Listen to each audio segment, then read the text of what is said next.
guys, the super thick and creamy.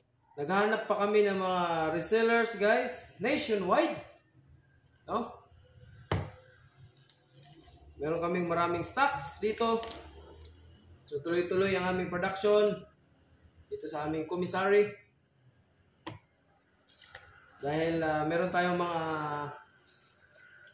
reseller, no, sa mga lugar, mga piling lugar sa Visayas at Luzon. Wala pa tayong halos sa Mindanao, guys, no? At maghahanap pa kami ng mga additional reseller. Baka gusto niyo guys, no, na mag-reseller kayo. Ayan, naghahanap pa yung Das Corporation ng mga reseller, no?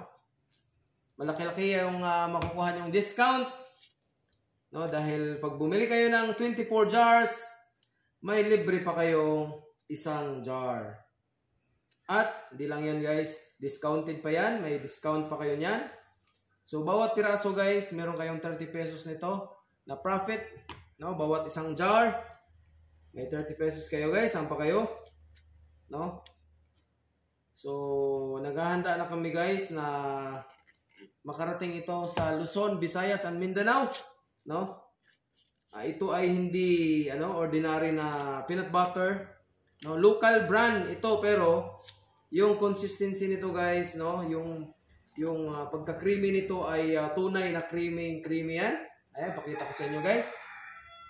Ayan, so kitang-kita niyo yan, walang hindi umano yung mantika, yung oil, wala yan, no? Hindi nagmamantika yan guys, kita nyo yan, no? Hindi nagmamantika, no? Dahil meron kaming mga machines, no, na kagaya sa mga big brands. So maliit pa lang ito na brand guys, pero yung texture ng peanut butter ay walang pinagkaiba halos, no, sa mga international brand. So pagkikita ko sa inyo yan, mamaya yan later guys. Ayan. Upo ko sugaw. Kita? Ha? So, kita nyo guys, wala na yung mantika. Ha? Wala na yung mantika. Klarong-klaro. Clear na clear. Di ba? So makikita nyo guys, wala. Creamy na creamy kasi na siya guys, no? Same lang na siya guys. Ang pagka-creamy niya ni sa mga international brand. So, sigurado to guys, no, na mag-hit ito.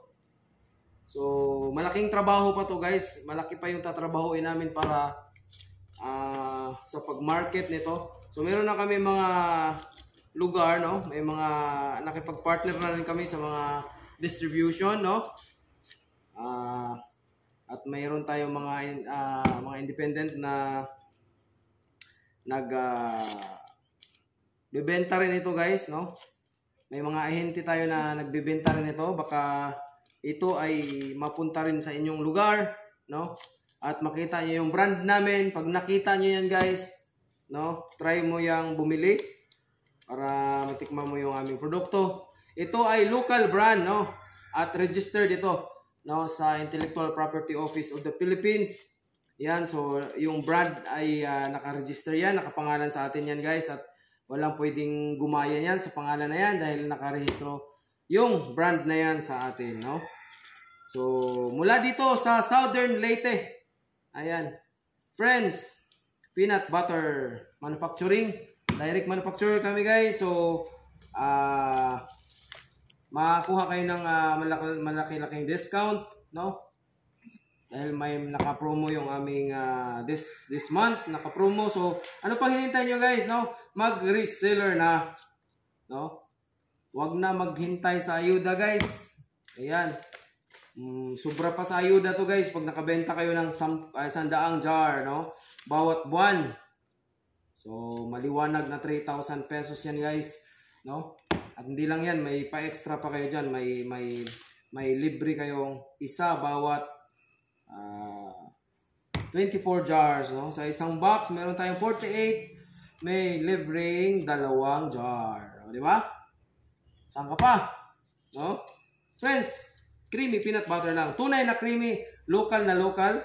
Sa atin, yung gamit natin guys ay mga machine, no, na galing pang abroad, no. Binili natin guys para talagang makapag tayo guys, no, bigay tayo ng magandang quality yung product natin na magaya natin halos doon sa mga international brand. Hindi pa namin kumpleto yung mga machines na